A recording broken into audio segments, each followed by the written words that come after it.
Recording. Okay. Universal prayer. Oh, hidden life, vibrant in every atom. Oh, hidden light, shining in every creature. Oh, hidden love, embracing all in oneness.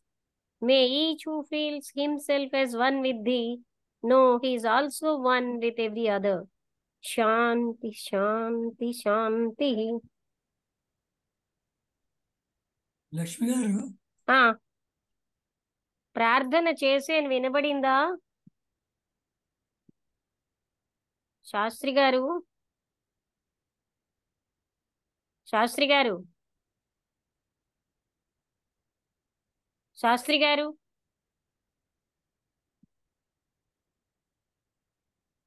Sastry గారు, ఆయనతో ఆయనతో ఇదే అండి వస్తుంది. ఆయన ఆ ఆయన స్పీకర్లు ఏవో పెట్టుకుంటున్నారు, దాంతో తేడా వస్తుంది. ఎలా మరి ఆయనకి ఏం వినబట్టంలే. అదే ఆ స్పీకర్లో పెట్టుకోవడం, ఆ సాఫ్ట్వేర్ లో ఎక్కడో దీనికి దానికి సింక్ అవ్వట్లేదు. లోపల నా లింక్ పంపించుదామా నేను తెలుగు ఫెడరేషన్ కి? ఉండండి, అసలు ఇప్పుడు ఆయన మాట్లాడతారా ఏంటి అన్నది ఈ లింక్ పంపించడానికి. ఆయనకి ఏమి వినబట్టం లేదు. శాస్త్రి గారు,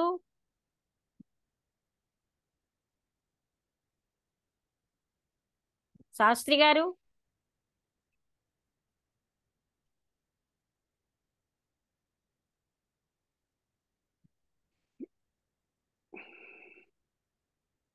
శాస్త్రి గారు.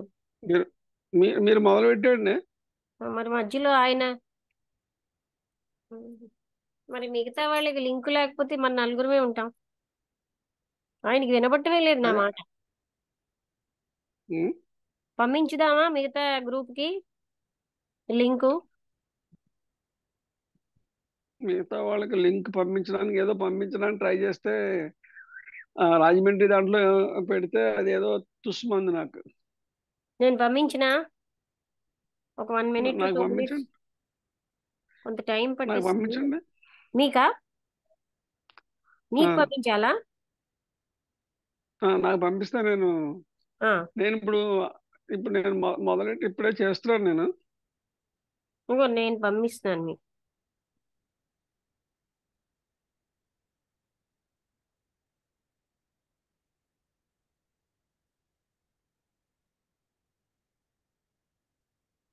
హలో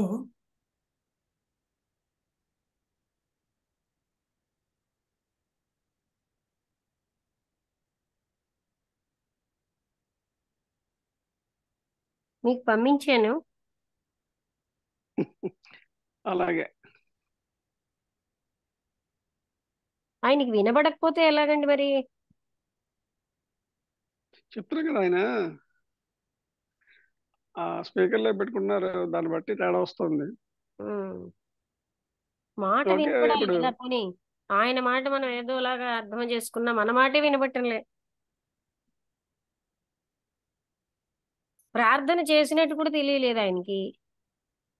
మీరు మొదలు పెట్టండి. మీరు పంపిస్తున్నారా లింకు? ఓకే. నేను రాజమండ్రి వాళ్ళకి నుంచి అంటే నేను కిందటి వారం ఏదో కాపీ చేసుకుని కొంత పైదంతా ఎలిమినేట్ చేసి ఉమ్, పంపించి 2 days చేంజ్ ఆఫ్ లింక్ అని ముందు ఒకరికి పెట్టాను. అదే ఆ, సుభాష్ వచ్చారు కదా రాజమండ్రి. అదే రాజమండ్రి వచ్చాడు. నేను ఉమ్, నేను కొంచెం దీన్ని ఎత్తుగా అడ్జస్ట్ చేస్తాను. ఒక చిన్న బల్ల తెస్తాను మరి, లేకపోతే నేను వీడియోలోకి ఉమ్, రావాలి కదా. ఒక్క బల్ల ఉమ్. తెచ్చిస్తాను.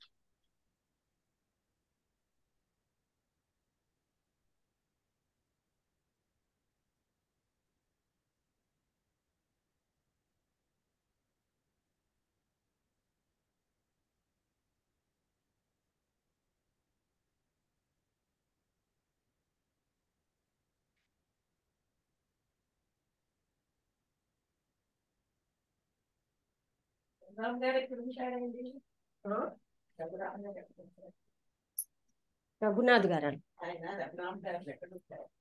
కన్నడ.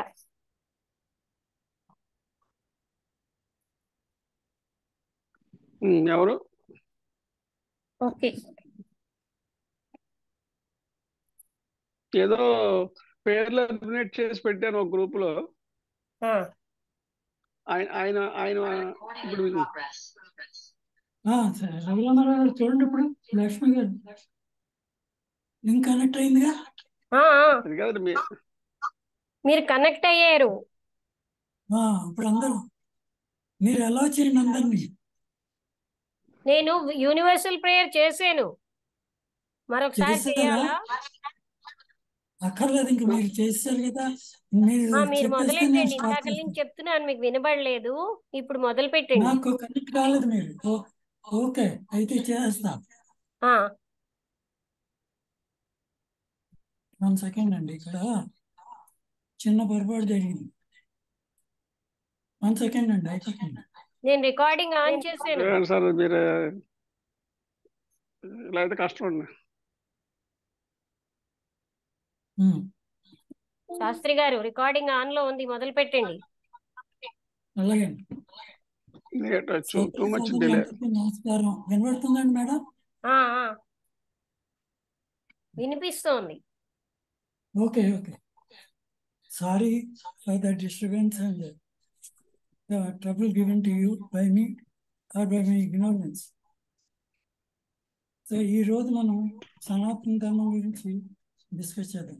సనాతన ధర్మం గురించి డిస్కస్ చేసే ముందు అసలు ఈ సనాతన ధర్మం ఎలా అవుతుంది ఏంటి కొంచెం తెలుసుకోవాలి. మనం తెలుసుకోవాలంటే మనకి శృతులు స్మృతులు ఇవన్నీ వేదాల ద్వారా వచ్చింది.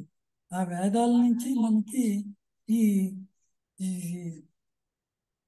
సనాతన ధర్మం వేదాలు బేసిస్గా తయారైంది. అది ఎలాగో చూద్దాం. అసలు ఎలా వచ్చిందంటే శ్రీ శృతులు తర్వాత స్మృతులు ఇవన్నీ కూడా మహర్షులు వాళ్ళ ధ్యానంలో దర్శించి మనకి ప్రజెంట్ చేశారు. అంటే సబ్సిక్వెంట్ గా వాళ్ళ జ్ఞానంలో వాళ్ళు దర్శించారు. దర్శించిన తర్వాత వాటిని సబ్సిక్వెంట్ జనరేషన్స్ కి వినిపించారు. వినిపిస్తే వాళ్ళు వినడం ద్వారా నేర్చుకున్నారు కాబట్టి ఇవి శృతులు అని చెప్పేసి అన్నారు. ఈ శృతులు అంటే వేదాలు మళ్ళీ 4 రకాలు ఉన్నాయి. అవి ఏమిటంటే ఆ 4 వేదాలు ఋగ్వేదం, యజుర్వేదం, సామవేదం, అథర్వవేదం. తర్వాత ఒక్కొక్క దాని గురించి మనం కొంచెం తెలుసుకుందాం. ఋగ్వేదం ఒక్క నిమిషం రిపీట్ అవుతుంది ఏంటి ఇది?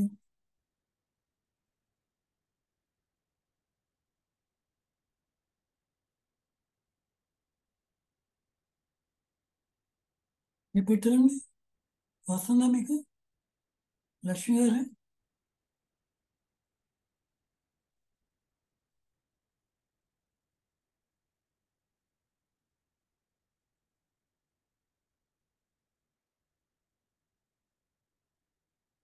హలో, వస్తుందండి. వస్తుంది కదా. అయితే ఇప్పుడు ఈ ఋషులు వాళ్ళు ఎలాగ మనకి కమ్యూనికేట్ చేశారు అంటే అది వాళ్ళు ధ్యానం ద్వారానే. నిజంగా చెప్పాలంటే ఇవి 5 లక్షల నుంచి 8 లక్షల సంవత్సరాల క్రితం జరిగింది. హిమాలయ పర్వతాల్లో ఈ ఋషులు మానవులు చేయడానికి వీలైనటువంటి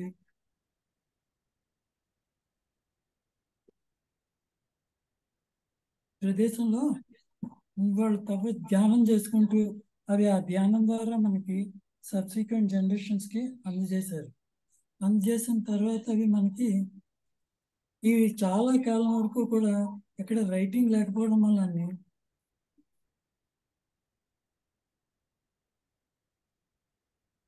ఓరల్ గానే కమ్యూనికేట్ చేయడం జరిగింది. వీరు ముఖ్యంగా ఈ వేదాల్లో చాలా విషయం సేజెస్, సీర్స్, తర్వాత స్పిరిచువల్ నాలెడ్జ్ ఉండేవాళ్ళు ఎక్కువగా ధ్యానం చేసేవాళ్ళు. ధ్యానం చేయడం వల్ల అవి సబ్సిక్వెంట్ గా వాళ్ళ శిష్యులు వాళ్ళు గ్రహించడం జరిగేది. ఈ వేదాలు 4 రకాలని చెప్పుకున్నాం కదా. 4 రకాల వేదాల్లో అవి ఏమేంటి ఎలాగా? ఇందులో ఈ ఒక్కొక్క వేదం తీసుకున్నట్లయితే బ్రాహ్మణాలు తర్వాత అరణ్యకాలు, సంహితలు, ముందు సంహితలు, తర్వాత బ్రాహ్మణాలు, తర్వాత అరణ్యకాలు, చివరిగా ఉపనిషత్తులు. ఈ బ్రాహ్మణాలు ఏమిటంటే సంహితలు ముందు బ్రాహ్మణాలు వస్తాయి. ఆ బ్రాహ్మణాల్లో కర్మకాండంతో, సంహితలేమో అంతా మంత్రాలు, దేవతల్ని పూజించడానికి, వాళ్ళని అర్చించడానికి. తర్వాత సంహితలు అయిన తర్వాత బ్రాహ్మణాలంతా కర్మకాండ. కర్మకాండ తర్వాత మూడోది మనకి అరణ్యకాలు. అరణ్యకాలు ఏంటంటే ఈ అరణ్యంలో ఉన్నటువంటి కుటుంబాలు లేకుండా రిక్లూస్ అంటే ఒంటరిగా ఉండేవాళ్ళకి, వాళ్ళకి అరణ్యకాల ద్వారా వాళ్ళు ఫాలో అయ్యేవారు. తర్వాత చివరిగా ఉపనిషత్తులు. ఈ ఉపనిషత్తులే జ్ఞానకాండ. జ్ఞానకాండ అంటే ఈ మన గురువులు అంటే బాగా జ్ఞానం సంపాదించిన వాళ్ళు జ్ఞానం ద్వారా మనకి ట్రాన్స్మిట్ చేసేవాడు. అంటే మనం పదే పదే రిపీట్ చేయించేవాడు. రిపీట్ చేయించడం వల్ల ఏమవుతుందంటే వాళ్ళలో జ్ఞాపకం పెట్టుకునేవాడు. ఇప్పుడు చూడండి, మనం కూడా ఏదైనా జ్ఞాపకం చేసుకోవాలంటే పదే పదే మనం రిపీట్ చేస్తాం. రిపీట్ చేసిన తర్వాత నిధిధ్యాసలు కూడా ఉంటాయి.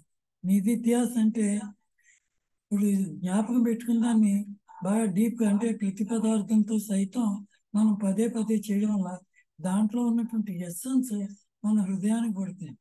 ఆ హృదయానికి పట్టడం వల్ల ఏమవుతుందంటే మనం చక్కగా గుర్తు పెట్టుకోవడానికి కాకుండా వ్యక్తం చేయడం కూడా మనకి వస్తుంది.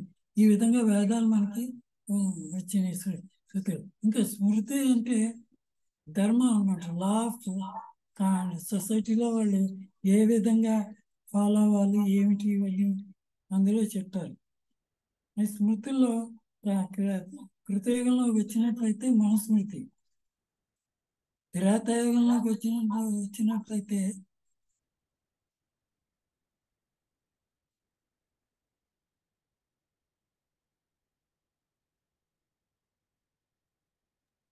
వినిపిస్తోంది, చెప్పండి. పెడుతుంది కదా. ఓకే ఓకే, నాకు డౌట్ వచ్చి ఆగాను.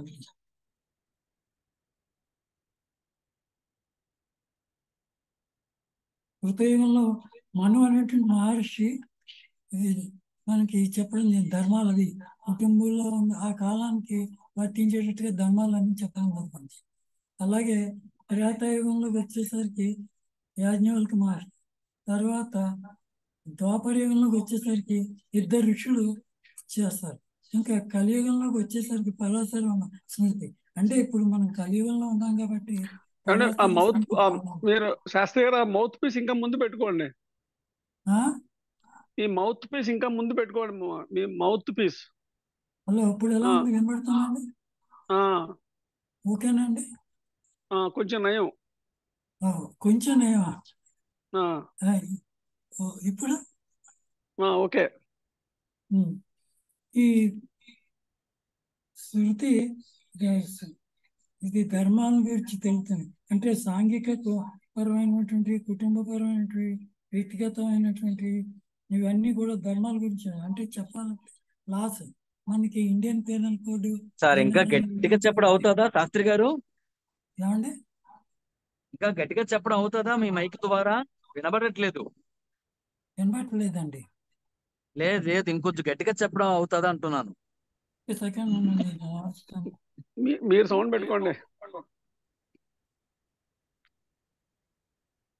అండి. మళ్ళీ మార్చకండి, ఇంకో ఉన్న పోతాయి. మార్చడం లేదు, మనం సౌండ్ పెట్టుకోవాలి. రఘు, మీరు ఎక్కువ సౌండ్ పెట్టుకోండి. అలా ఉంచేసి మొదలెట్టి అలా కంటిన్యూ అవ్వండి. ఇప్పుడు చూడండి. Okay, mike okay. ప్రొసీడ్. కాదు చెప్పండి, మీరు మా మాటంతో మాట్లాడుతున్నారు. మేము మైక్ ఎక్కువ పెట్టుకున్నాం, మీరు మాట్లాడండి. మేము పెద్దగా పెట్టుకున్నాం.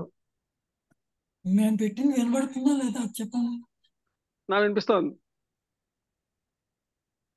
నేను ఇప్పుడు హెడ్ ఫోన్ డిస్కనెక్ట్ చేస్తాను. సరే సార్, మీరు కంటిన్యూ చేయండి. అంటే ఇప్పుడు మనం శాస్త్రి గారు మీరు చెప్పండి. ఇప్పుడు మనం పరాశర స్మృతి ఫాలో అవ్వాలి. పరాశర స్మృతి ఎంతమందికి లభ్యం అవుతుంది, ఎంతమంది ఫాలో అవుతుంది అంటే ఇక్కడ మనకు ఒక్కొక్క యుగంలో ఒక్కొక్క స్మృతి. ప్రస్తుతం పరాశర స్మృతి, మనుస్మృతి ఎప్పుడు త్రేతాయుగంలోనే, కృతయుగంలోనే అయిపోయింది దాని పని. చేత ఇప్పుడు మనం చేయాల్సింది ఏంటంటే, ధర్మం అంటే మనం ఏ విధంగా ఉండాలి. సనాతన ధర్మం అంటే నైతిక విలువలకు ఎక్కువ ప్రాముఖ్యత ఇచ్చారు వాళ్ళు.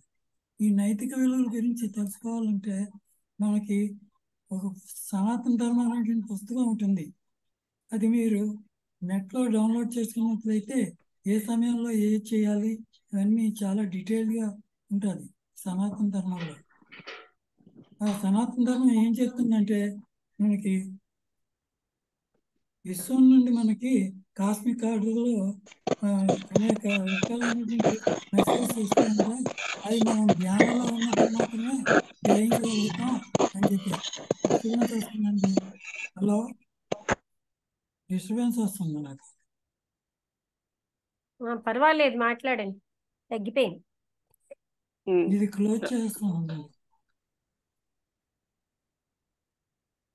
ఇప్పుడు డిస్టర్బెన్స్ లేదు కదా? అప్పుడు లేదు, మీరు మాట్లాడండి. విశ్వం నుండి మనకి అంటే జ్ఞానంలో ఉన్నప్పుడు వచ్చేటువంటి మహర్షుల ద్వారా వచ్చిన సందేశాలను క్రమక్రమంగా వీళ్ళు గ్రహించి ఆ స్మృతిని తయారు చేయాలి. అలాగే మనకి ఇప్పుడు కలియుగంలో పరాశర స్మృతి తయారైంది. ఎంతమందికి మళ్ళా పరాశర స్మృతి అంటే ఐడియా ఉంది? లక్ష్మి గారు, మీకు ఏమైనా పరాశర స్మృతి అంటే ఐడియా ఉందా? ఏంటండి? పరాశర స్మృతి నాకు ఐడియా లేదు. నాకు ఉంది, కానీ అది ఇప్పుడు ఎక్స్పెక్ట్ చేయలేదు. ఏంటి పరాశర స్మృతి.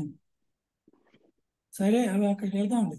ఇప్పుడు ఈ విధంగా చూసినట్లయితే మనకి శృతుల ద్వారా ఏమో మనకి ఉపనిషత్తులన్నీ, ఆ ఉపనిషత్తులన్నీ కూడాను 1108 ఉన్నాయి మ్యాక్సిమం. అందులో 108 మాత్రమే ప్రమాణంగా తీసుకున్నారు. ఆ 108 తర్వాత కూడాను 12 ఉపనిషత్తులు మాత్రమే ప్రమాణంగా తీసుకున్నారు. ఈ ఉపనిషత్తులు ఏంటంటే మనకి కాలంతో సంబంధం లేకుండా ఏ కాలంలో అయినా వాటిలో ఉన్నటువంటి మానవతా విలువలు, నైతిక విలువలు, సమాజంలో ఏ విధమైన కట్టుబాటుతో మనిషి వ్యవహరించాలి, ఇవన్నీ కూడా చాలా చక్కగా చెప్పుకొచ్చారు. మనకు ఉదాహరణకి 12 ఉపనిషత్తులు పేర్లు చెప్పుకుంటే, ఐతిరేయ, కౌశితకి, తైత్తిరీయ, కఠోపనిషత్తు, శ్వేతాశ్వరోపనిషత్తు, బృహదారణ్యకోపనిషత్తు, ఈశోపనిషత్తు, కేనోపనిషత్తు, చాందోగ్యోపనిషత్తు, మాండూక్యోపనిషత్తు, ముండకోపనిషత్తు, ఇవి ప్రధానంగా చెప్తున్నారు. వీటిని మనం ధ్యానం చేయాలంటే ఈ శ్లోకాలను బాగా అర్థం చేసుకోవాలి. ప్రతిపదార్థం అక్కడ నెట్లో నేను కొన్ని చోట్ల చూసాను. ఒక మంచి సైట్లో ప్రతిపదార్థంతో సైతం ఉంది ప్రతి ఈ ఉపనిషత్తు. సాధ్యమైనంత వరకు అది చూసినట్లయితే మనకి చక్కగా అర్థమవుతుంది. అర్థమైన దాన్ని అప్పుడు పదే మనం ఆ అర్థం చేసుకోవడానికి ప్రయత్నించినప్పుడు నిధిధ్యాసంలోకి వెళ్తాం.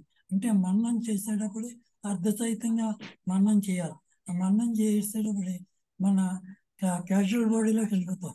క్యాజువల్ బాడీలోకి వెళ్ళిపోయినట్లయితే తరువాత జన్మలో కూడా మనకి జ్ఞానం మనకు కూడా వస్తుంది ఆత్మతో పాటు.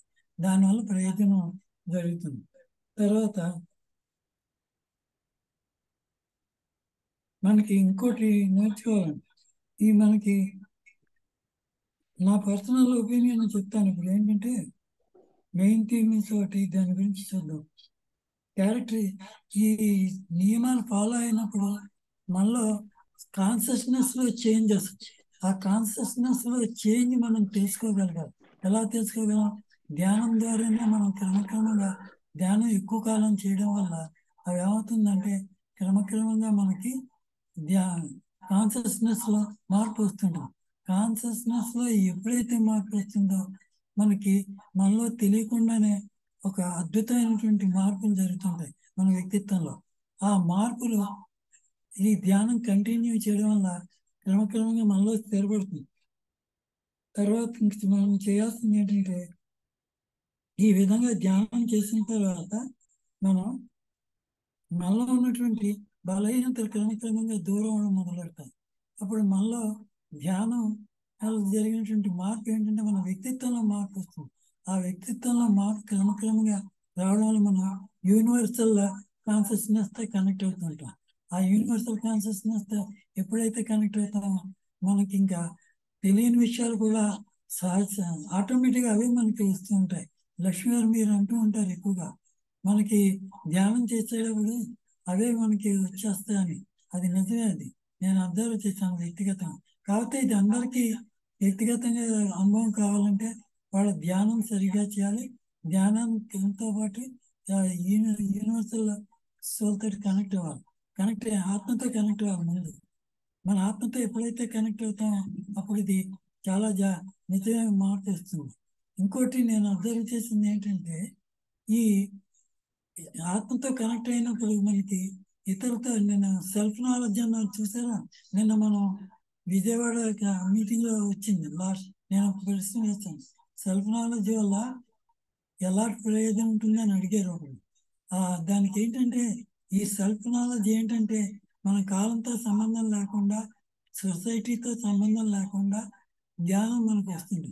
అందువల్లే మనకి ఈ సెల్ఫ్ నాలెడ్జ్ అనేటువంటిది చాలా యూస్ఫుల్. అది సెల్ఫ్ నాలెడ్జ్ని రావాలి అంటే మనం నిత్య ధ్యానం చేయాలి. ఉపనిషత్తులన్నీ కూడా చక్కగా చేయాలి. అందులో ఈశాపనిషత్తు అంటే 12 శ్లోకాలే ఉన్నాయి. కానీ దాన్ని అర్థం చేసుకోవాలంటే చాలా తీవ్రమైన సాధన కావాలి. ఆ తీవ్రమైన సాధన వచ్చినప్పుడు మాత్రమే మనకి ఆత్మకి కనెక్ట్ అవుతాం. ఇంకా టైం ఎంత ఉంది లక్ష్మి గారు? టైం చూడండి. ఫస్ట్ పార్ట్ ఎక్కువే ఉంది, పర్వాలేదు చెప్పండి. 10 నిమిషాల కంటే ఎక్కువే ఉంది. ఎక్కువ ఉంది కదా? ఓకే. అంటే 10 నిమిషాలు ఉంటే టైం చూపిస్తుంది, ఉన్నది ఇంకా ఉంది కదా మనకి. మాట్లాడండి. చెప్తాను.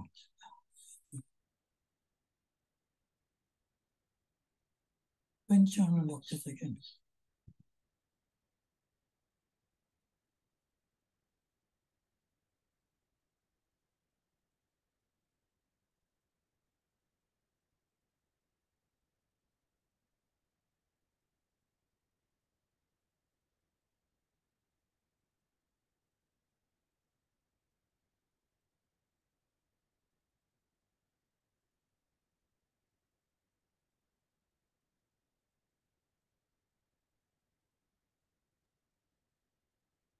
శాస్త్రి గారు ఒక్క నిమిషం, జస్ట్ రిఫరెన్స్.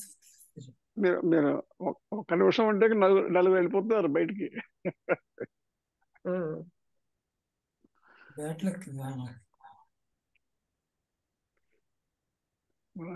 మనం మనుషులు రావడమే గొప్ప. దాంతో చిన్న గ్యాప్ వస్తే, సినిమాలో పాట వస్తే బయటకు వెళ్ళిపోతున్నారు. మాట్లాడండి శాస్త్రి గారు. మాట్లాడుతున్నాను ఒక్కసారి. ఇది వేళ అన్ని కట్టుకట్టుకుని నాకు వచ్చింది.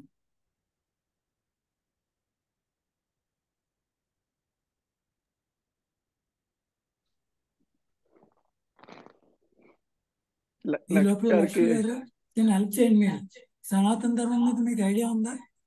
సనాతన ధర్మం దివ్య జ్ఞానమే సనాతన ధర్మం. సనాతనం అన్న పదానికి శాశ్వతం అన్న అర్థం ఉంది. శాశ్వతమైనది సనాతన ధర్మం. అవును, అదే కాకుండా ఇంకా చాలా ఉందండి దాని మీద. దివ్య జ్ఞానాన్ని సనాతన ధర్మం అన్నారు బ్లవైట్స్కి. ఆవిడండి, కానీ యాక్చువల్ గా చెప్పాలంటే చాలా ఉంది. ఉపనిషత్తులు ఇప్పుడు 10 నిమిషాలు టైం ఉందండి. ఉపనిషత్తులు, భగవద్గీత, బ్రహ్మసూత్రాలు ఇవేమోని ప్రస్థానత్రయంగా భావిస్తారు సనాతన ధర్మం. అవును, కానీ సనాతన ధర్మం అంటే యుగ యుగాలు కూడా దాని మార్పు ఉండదు. కాకపోతే మనం ఈ కలియుగంలో మార్పు రావడం వలన దానికి మనం లోనైపోయి మన వ్యక్తిత్వాన్ని సనాతన ధర్మం వైపు పోకుండా ఈ ప్రాక్టికల్ లైఫ్, మెటీరియలిస్టిక్ లైఫ్ మీద వెళ్తున్నాం. ఈ వ్యావహారిక జీవితానికి ఎక్కువగా ఇంపార్టెన్స్ ఇస్తున్నాం. ఆ ఇంపార్టెన్స్ ఇవ్వడం వల్ల ఏమవుతుందంటే సనాతన ధర్మం వల్ల మనకు వచ్చినటువంటి ధ్యానం అంతా కూడాను వృధా అవుతుంది. అంటే ఈ ధ్యానం వృధా కాకుండా ఉండాలంటే మనం చేయాల్సింది ఉపనిషత్తులో బాగా చేయాలి. ముందు తైత్తిరీయ ఉపనిషత్తు అని ఉంటుంది. ఆ తైత్తిరీయ ఉపనిషత్తు అంటే శిక్ష వల్లే అని చెప్పేసి అందులో కాకండి. అందులో అది దాని ప్రకారం చూసినట్లయితే విద్య ఏ విధంగా నేర్చుకోవాలి, విద్య యొక్క ఉపయోగం ఏమిటి, ఏ విధంగా దాన్ని సమాజానికి ఉపయోగపడేటట్టు చేయాలి, మనం ఏ విధంగా నేర్చుకోవాలి అని ఆ భవిష్యత్తులో చెప్తారండి. ఇవాళ ఎప్పుడు లేని ప్రాబ్లం వచ్చిందండి నాకు, ఇప్పుడు కనెక్ట్ అయిపోయింది. మీరు కొంచెం చెప్పండి ఈ లోపల లక్ష్మి గారు, నేను ఒక రిఫరెన్స్ చూసుకున్నాను, కొంచెం మీరు కంటిన్యూ చేయండి ఆ సనాతన ధర్మం మీద, మీకు తెలుసు. సనాతన ధర్మం చెప్పేదంటే ఈ సావాస్యం ఇదం సర్వం, ఇదంతా కూడా ఆ పరబ్రహ్మ స్వరూపం లేదా ఆత్మస్వరూపం ఉంది. ఏ పేరు పెట్టినా ఒకటే. అందుకని బృహదారణ్యకోపనిషత్తులో చెప్పినట్టు సర్వం కల్విదం బ్రహ్మ, ఇదంతా బ్రహ్మ పదార్థం అయి ఉంది. రెండోది లేదు. ఏకమేవ అద్వితీయం బ్రహ్మ అంటే రెండోదంటూ లేదు. ఉన్నదంతా కూడా అంటే మనం ఇన్ని వేర్వేరు వస్తువులుగా చూస్తున్నది అంతా కూడా ఆ కేవలం ఒకే ఒక తత్వమే ఇన్ని రూపాలుగా మనకు కనిపిస్తుంది. ఇదంతా కూడా సత్యము కాదు. అంటే ఏ దృష్టిలో అంటే ఆ రకమైన ఇంద్రియాలతోటి ఇది సత్యం గాని ఇంద్రియాతీతంగా అసలు సృష్టే లేదు. సృష్టించబడలేదు. ఇది అద్దంలో ప్రతిబింబంలాగా కనిపిస్తోంది. సనాతన ధర్మం మనకి మన యొక్క ఆత్మతత్వం స్వస్వరూప జ్ఞానం అది ఆ లోపల వెలుపల అంతర్బహిష్ట తత్సర్వం వ్యాప్య నారాయణ స్థిత అన్నారు. లోపల బయట ఉన్నదంతా కూడా పరబ్రహ్మతత్వమే. రెండు లేవు అని అనడంలో అదే తత్వం మనకి మెటీరియల్ గా కనిపిస్తోంది తప్ప, ఎలా అయితే సైన్స్ లో మ్యాటర్ ని మనం వినాశనం చేస్తే శక్తి ఉద్భవిస్తుందని, శక్తిని క్రోడీకరిస్తే మ్యాటర్ గా అవుతోందని మనకి ఐన్స్టీన్ గారు చెప్పిన E=mc² అనే సిద్ధాంతంతో మనం చెప్పగలం. అందుకని ఆ విధంగా ఇదంతటినీ మనం పరబ్రహ్మతత్వంగా చూస్తే ఉన్నది ఒక్కటే, ఏకమేవ అద్వితీయం బ్రహ్మ అన్నారు. ఒక్క బ్రహ్మ పదార్థం తప్ప రెండోదేది లేదు. అటువంటిది అది మన సనాతన ధర్మం యొక్క ముఖ్యమైనది ఏంటి అంటే, అందుకే మనం ఇంద్రియాలకి మనస్సుకి అలవాటైపోయాం గనక, బాడీ నేనన్న ఐడెంటిఫికేషన్కి అలవాటైపోయాం గనక, శరీరం నేనన్న ఐడెంటిఫికేషన్ అలవాటైపోయాం. అది అందువల్ల మనం అవిద్యలో ఉంటున్నాం, ఇగ్నోరెన్స్ లో ఉంటున్నాం. ఇదే సత్యము అని జీవిస్తున్నాం. సనాతన ధర్మం యథార్థ తత్వాన్ని తీసుకువెళ్ళడానికే మనకి సహాయం చేస్తోంది. అంటే ఏదైనా కూడా అది తీసుకువెళ్ళేదే గాని అది మాటలతో చెప్పేది కాదు, ఒకరికి చెప్తే వచ్చేది కాదు. అది కేవలం అనుభవం వల్ల తెలుస్తుందే తప్ప ఆ సత్యం అన్నది అది ఆ కృష్ణుడు గీతలో సాంఖ్యయోగంలో చెప్పినట్టుగా ఒకరికి బోధపరచడం వల్ల వచ్చేది కాదది. అది అనుభవం ఎవరికి వారు అనుభవించడం వల్లనే ఆ సత్యం అనేది అనుభవైక వేద్యము అన్నారు. అది కృష్ణమూర్తి గారు చెప్పినట్టుగా మొమెంట్ టు మొమెంట్ అవేర్నెస్ వల్ల అనుభవంతోని మనం ఈ క్షణంలో ఆ అనుభవం మళ్ళీ మాటల్లో చెప్పేసరికల్లా పాస్ట్ అయిపోయింది, అది గతం అయిపోయింది. అందుకని అది ఏ క్షణానికి ఆ క్షణం ఆ అవేర్నెస్ తోటి ఉండేదే కానీ ఆ టోటల్ అవేర్నెస్ వల్లే మనకి ఇది సంభవం. అందువల్ల మనకి ఆ తత్వాన్ని చెప్పేదే సనాతన ధర్మం. అయితే సనాతన అంటే శాశ్వతమైంది ఉన్నది ఒక్కటే. అది అంతటికీ మూలమై ఉంది, అన్నిటికీ జగత్తులన్నిటికీ మూలమై ఉంది. అదే శాశ్వతమై ఉంది, అదే మన స్వరూపమై ఉంది, అదే సత్యం, అదే ప్రేమ, అదే కంపాషన్ అంటే సంపూర్ణత్వం అందులో ఉంది. అందుకే మనిషికి ప్రేమ అన్నది వచ్చేసిన తర్వాత వాళ్ళు ఏమీ కావాలని ఉండదు, అన్ని కోరికలు అందులో లయమైపోతాయి. అదే మనకి సనాతన ధర్మం చెప్పేది ఏంటంటే, మనదైన మన స్వరూపం తెలుసుకుంటే లోకమంతా మనకు తెలుసున్నట్టే. యు ఆర్ ద వరల్డ్ అన్నారు కృష్ణమూర్తి గారు, నీవే ప్రపంచాన్ని. ఎందుకంటే జగత్తంతా మన మనస్సు యొక్క సృష్టే. అందుకే మనస్సును నిశ్చలం చేస్తే ఉన్నదే ఆత్మతత్వం. కానీ మనం మనస్సుతో మాత్రం అది పట్టుకోబడదు. దాన్ని ఎలా వర్ణించారు? అవాంగ్మానస గోచరం అన్నారు. వాక్కుకు అతీతం, మనస్సుకు అతీతం. దాన్ని మాటలతో వర్ణించేమో అది మరుగుజ్జు చేసినట్లే అన్నారు బ్లవెట్స్కీ గారు. అందువల్ల ఈ శాశ్వతమైన తత్వం అంతటా ఉన్నది, అది అది ఒక్కటే సత్యమై ఉంది. అయితే మనం అదేమిటండి, పరశురాముడు కూడా దత్తాత్రేయులు అని అడుగుతున్నారు, కనిపిస్తోంది కదా ఈ జగత్తంతా ఇంద్రియాలతో, ఇది కాదని ఎలా అనుకోవడం అంటే, ఇది ఇంద్రియాలకే సత్యం అని తెలుస్తోంది కానీ ఇంద్రియాతీతంగా జగత్ అన్నది ప్రతిబింబమే. దానికి అది సృష్టించబడలేదు, వినాశనం జరగదు.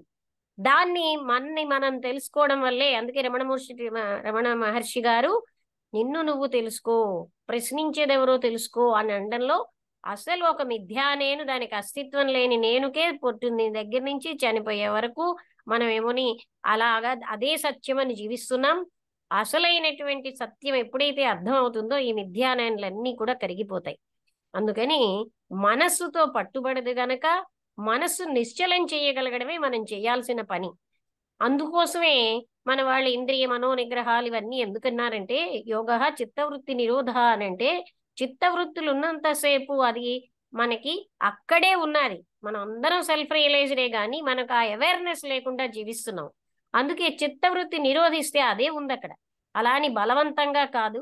చిత్తానికి ఎప్పుడైతే తెలిసిందో ఇదంతా ఆ అనంతత్వాన్ని పట్టుకోవడానికి పనికిరాది మనస్సు అని, అప్పుడు మనస్సు నిశ్చలమైపోతుంది. ఆ నిశ్చలమైపోయినప్పుడు ఉన్నదే అనంతత్వం.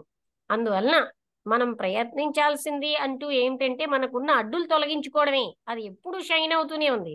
దాన్ని షైన్ చేయాల్సిన అవసరం లేదు. సూర్యుడు ఎలా అయితే స్వయం ప్రకాశంగా ఉన్నాడో సూర్యుడిని వెళ్ళి ఒక దీపంతో చూడక్కర్లే. సూర్యుడు స్వయంగానే ప్రకాశిస్తున్నట్టుగా అనంతత్వాన్ని ఇంకొక ఆబ్జెక్ట్ తో చూడవలసిందేం లేదు. దానంతట అదే షైన్ అవుతోంది. దానికి ఉన్న అడ్డును తొలగించుకుంటే మనం చూడగలిగింది అది.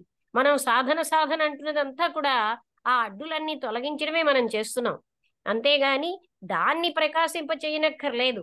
అది స్వయం ప్రకాశం, అంతటికీ మూలమై ఉంది. అటువంటి తత్వం అంతటికీ అంత సర్వశక్తివంతమైంది. సూక్ష్మంలో సూక్ష్మంగా, స్థూలంలో స్థూలంగా అంతటా ఉన్నది అదే తత్వం. ఆ తత్వాన్ని తెలుసుకోవాలంటే మన నేనెవరు అనేది తెలుసుకుంటే ఆ అనంతత్వం సహజంగా తెలిసిపోతుంది. అందువల్ల సనాతన ధర్మం చెప్పేది ఏమిటంటే సనాతనమైనటువంటి శాశ్వతమైన ఒక సత్యం ఉంది. అది అవాంగ్మానస గోచరమైనది, అంతటా అన్నిటికీ మూలమైనది, కోటాను కోట్ల జగత్తులన్నిటికీ అదే మూలమై ఉంది. అటువంటి ఆ అనంతత్వాన్ని మాటలతో వర్ణించలేం, మనస్సుతో పట్టుకోలేనంత మాత్రంలో అది లేదని కాదు. అదే శాశ్వతమైన సత్యమై ఉంది, అన్నిటికీ ఆధారభూతమైంది అనే విషయాన్ని మనం అందుకనే మనకేంటంటే మరి కొంచెం లోపలికి అది బయట వెతికితే దొరికేది కాదు. మనం ఎన్ని పుణ్యక్షేత్రాలు తిరిగినా మనకు దొరికేది కాదు. అది లోపలే దొరుకుతుంది. అంతేగాని అందుకనే మన వాళ్ళు ఏంటి అంతర్ముఖ సమారాధ్య బహిర్ముఖ సుదుర్లభ అన్నారు. అంటే అది అంతర్గతంగానే దొరుకుతుంది కానీ బహిర్గతంగా దొరికేది కాదది. అందుకోసమే మనం ఎంత మనస్సు నిశ్చలం చేసి డీప్గా లోపలికి వెళ్ళితేనే అక్కడ ఉన్నదే అది. అంటే మనం ఏమిటైతే అడ్డుతున్నాయో వాటిని తీసుకోవడమే మనం చేయాల్సిన పని. శాస్త్రి గారు మాట్లాడుతున్నారా? ఇప్పుడు చెప్తాను.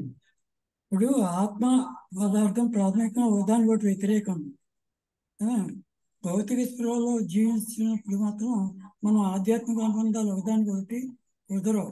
భౌతిక అంటే ఎక్స్టర్నల్ వరల్డ్తో లింక్ ఉన్నప్పుడు మనకి ఇంటర్నల్ వరల్డ్తో కుదరదు. అందుచేత మనం ఎంత బాహ్య ప్రపంచం నుంచి మనం వేరుగా ఉండి అంతర్ముఖం అవుతాం, అప్పుడు మాత్రమే ఇది సాధ్యమవుతుంది. తర్వాత పఠన శక్తి వివిధమైన పరస్య శక్తి వివిధ శ్రూయతే. అతని శక్తులు అసంఖ్యాకమైనవి మరియు అపరిమితమైనవి. ఈ శక్తిని ప్రధానంగా అంతర్గత, ఉపాంత మరియు వర్గీకరణ.